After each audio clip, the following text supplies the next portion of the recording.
Hey everyone, welcome back to my channel. I was going to make a YouTube video on a different topic, but based on some of the events that have happened this week in my life, I thought I would talk about another topic. It's about how I got accepted into Booth. Before we get to the content, please be sure to like this video, subscribe so you can get more content in oil and gas and professional development topics, and please be sure to comment on the video below so I can incorporate your feedback into future videos. Please be sure to hit that notification bell when you do subscribe because I upload every Friday and every Sunday. Every Friday is a professional development topic, and every Sunday is a technical review. Well, let's get to the content. A disclaimer that I want to make, it's pretty obvious that I'm not a part of an admissions committee of any MBA program. So everything that I will talk about is based on my personal experiences, what I ended up doing in the application, in the interview, the entire MBA admission process that I underwent. I will speak from my personal perspective, and hopefully you guys can get some nuggets from what worked for me.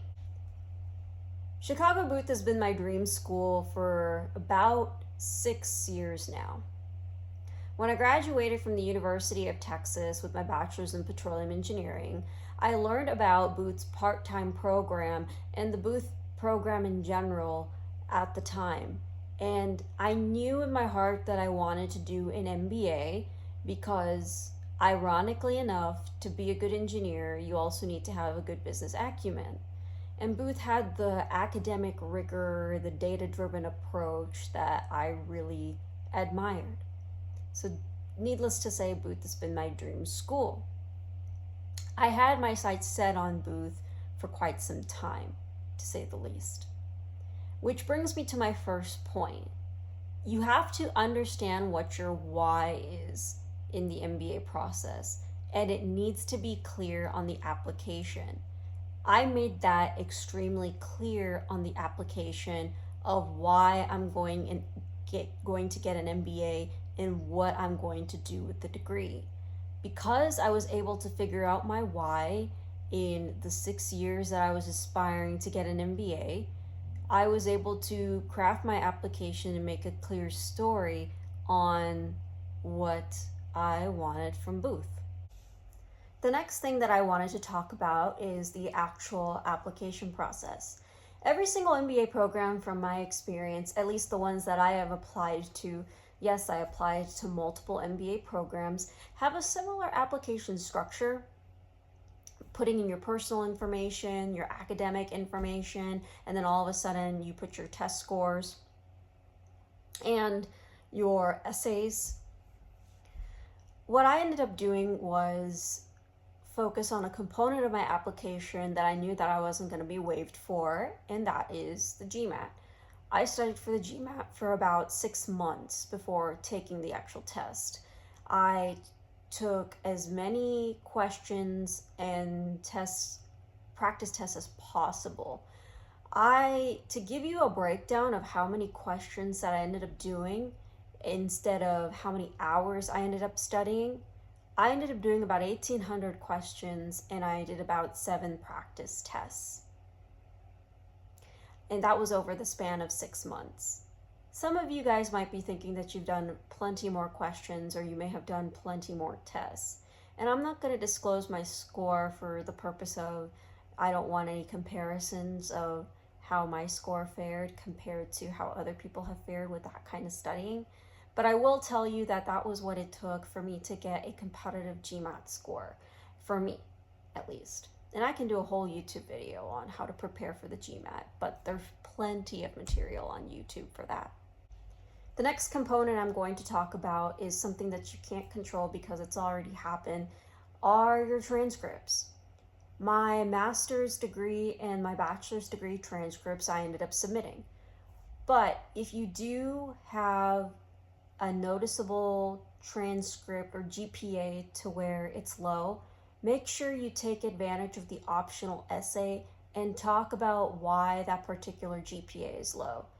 I have the privilege to have not encountered that to where I had to talk about my GPA or anything, because my GPA was within the range of people that have been admitted to the part-time program at Booth. But I would strongly suggest that if you do have some sort of discrepancy in your GPA to where you're not going to where you're not able to prove yourself as being able to undergo the academic rigor that your MBA program of choice has, then take advantage of the optional essay. The next part I do want to talk about are the essays. This goes back to the very first thing that I mentioned in describing your why. Making sure that you talk about your why in the MBA program of choice is very critical, because that way the admissions committee knows why exactly you're getting the MBA and what you're going to do with your MBA once you complete the degree. These programs, especially the competitive MBA programs, are looking for people who are going to be the next world changers. And I sound extremely floofy with all of that, or like really lofty with my language. But that's the point. What I mean to say is these admissions committees are looking for competitive people that will be able to obtain jobs and make an impact in their industry of choice. In the essays that I had to write, the questions that I had were focused on why am I choosing the MBA program and what am I going to do with the degree. The next essay was talking about a time where I focus on my leadership style or discuss my leadership style. What I ended up doing in those two questions for the first essay, make sure my why was clear and my career path of choice was pretty clear in my essay. And then the second essay, I discussed the different types of leadership styles that are out there and which model I fell into because of the experiences that created my perspective. Those are the tips that I want to mention in the essays. Making sure that your why is very clear and making sure you even answer the question directly. What helped me when writing the essays is I would regurgitate what the question is and put it in a complete sentence. If you remember how in elementary school we were taught to write in complete sentences after being asked a specific question, an example would be, what did you learn in boating school? The way you'd start answering that question is, what I learned in boating school, or what I learned today in boating school is, and if you understand that reference, you would know what I mean. But you get my point. Making sure that you use the same language of the question when answering your essay question makes it pretty clear that you are being straight to the point. The next part of the application I'm going to talk about are recommendations. The tips that I'm going to mention to you is pretty clear. Make sure you get recommenders that know your work. I'm not saying to go to a CEO of your company because it sounds really cool that you got a letter of recommendation from a higher up in your organization. But if they don't know what exactly you do for your company, then they're not going to reflect your work experience or the skills that you have conveyed in your work experience very well. What I ended up doing for my recommendations was I reached out to my manager or former managers, and they were able to talk about my skills in a way that they know what my strengths are, or they know what I'm trying to seek in an MBA, because they were able to see closely what exactly I have been working on. It sounds really cool to get a recommendation from a well-known name, but again, if they're not going to reflect your skills and experiences and speak to where they can be clear and specific about what you've done, then that isn't the best recommendation for you. I'm going to stop talking about the application process because I believe your grades, your essays, your test scores, and your recommendations tend to be the popular components people talk about in the application. Now I'm going to talk about the interview process. I was privileged to have received an invitation to interview by Booth when I submitted my application. To prepare for the interview, what I ended up doing was, you guessed it right, I Googled what are the typical questions that MBA admissions committees tend to ask. I ended up finding a web page where there were about 50 questions, and I prepared an answer for each and every single one of them. But here's the catch. I didn't prepare the answer mentally or typed anything on the computer. I verbally practiced these questions. Now, I didn't rehearse them so much to where I sound really rehearsed during the interview, but I had some points, some bullet points for each question. That way I was able to speak in a conversational way to my experiences. This is also a great exercise to do a mind dump of everything that you have done.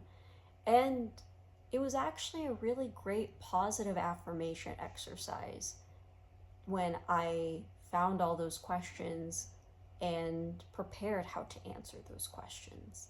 Made me think about the nuances of my experiences and what made me a good candidate. The next thing I'm going to talk about is the actual interview. I dressed up for the interview. No, not just the top, and the bottom. My interview was over Zoom, but I knew I had to dress the part to mentally prepare myself that this is an interview that is really important to me.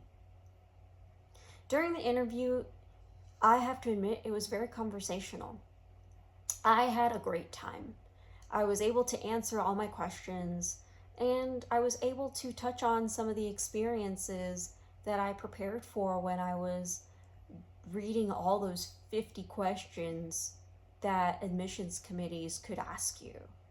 I was even prepared for the ones that are supposed to trip you up.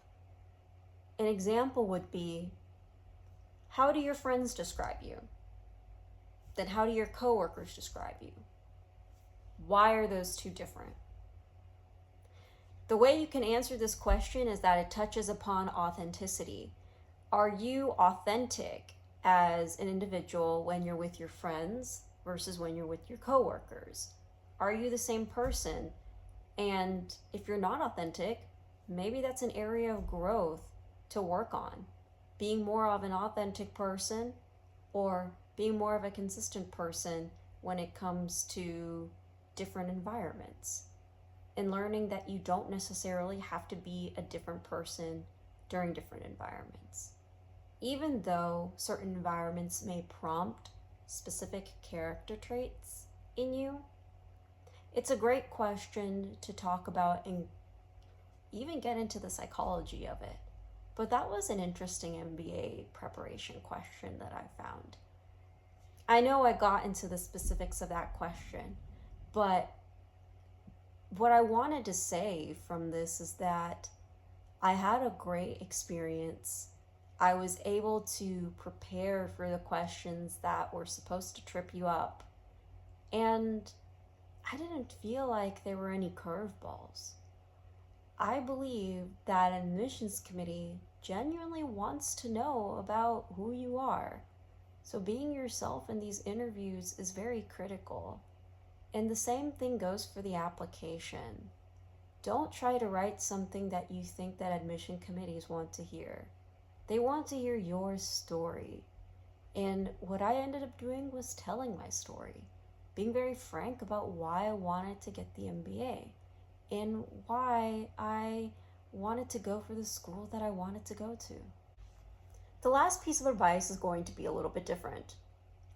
Do not, and I repeat, do not go on Reddit or GMAT forums or different types of forums that talk about the MBA process.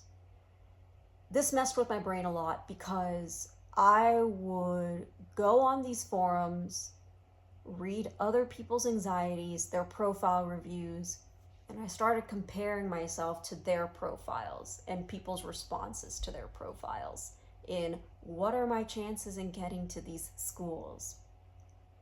Not everybody shares the same story as you, and the admissions committee looks at an application holistically.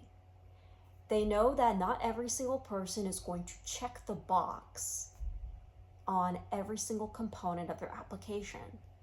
They have to take the person as a whole, perfect or imperfect. When I went on these forums, it messed with my brain as well because I was waiting in anticipation of the results of my decisions. I was looking at people and their different timelines of when they got the call to interview, when they got their decision. And I started comparing myself to those people, and that maybe I'm supposed to receive the decision this week, maybe today, maybe tomorrow. It consumed me to the point where I knew I had to stop looking at these forums. At least for me, that is something that I had to do. But if you're anything like me, then I would suggest not to take a look at those forums. Unless you're trying to search for MBA questions to prepare for interviews, then I would say go for that. But if it's going to mess with your head or mental health, then don't do it. And that's a wrap, everybody. Those were all the things that I ended up doing when applying to Chicago Booth, and I'm stoked to say that I got into my dream school. It's a part-time program because I do not want to leave the industry, and I'm able to pursue my dream in obtaining that degree. Once again, guys, I hope you subscribe to this channel so you can get more content in oil and gas and professional development topics. And please be sure to comment on the video so I can incorporate your feedback into future videos. Don't be afraid to pursue your dreams, and don't be afraid to share those dreams with other people too.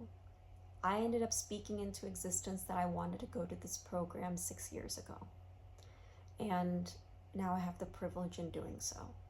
I'm so excited to start my program. I will definitely give you guys updates on how my journey goes and what exactly I'm learning. And with all of that being said, I hope to see you all in the next video.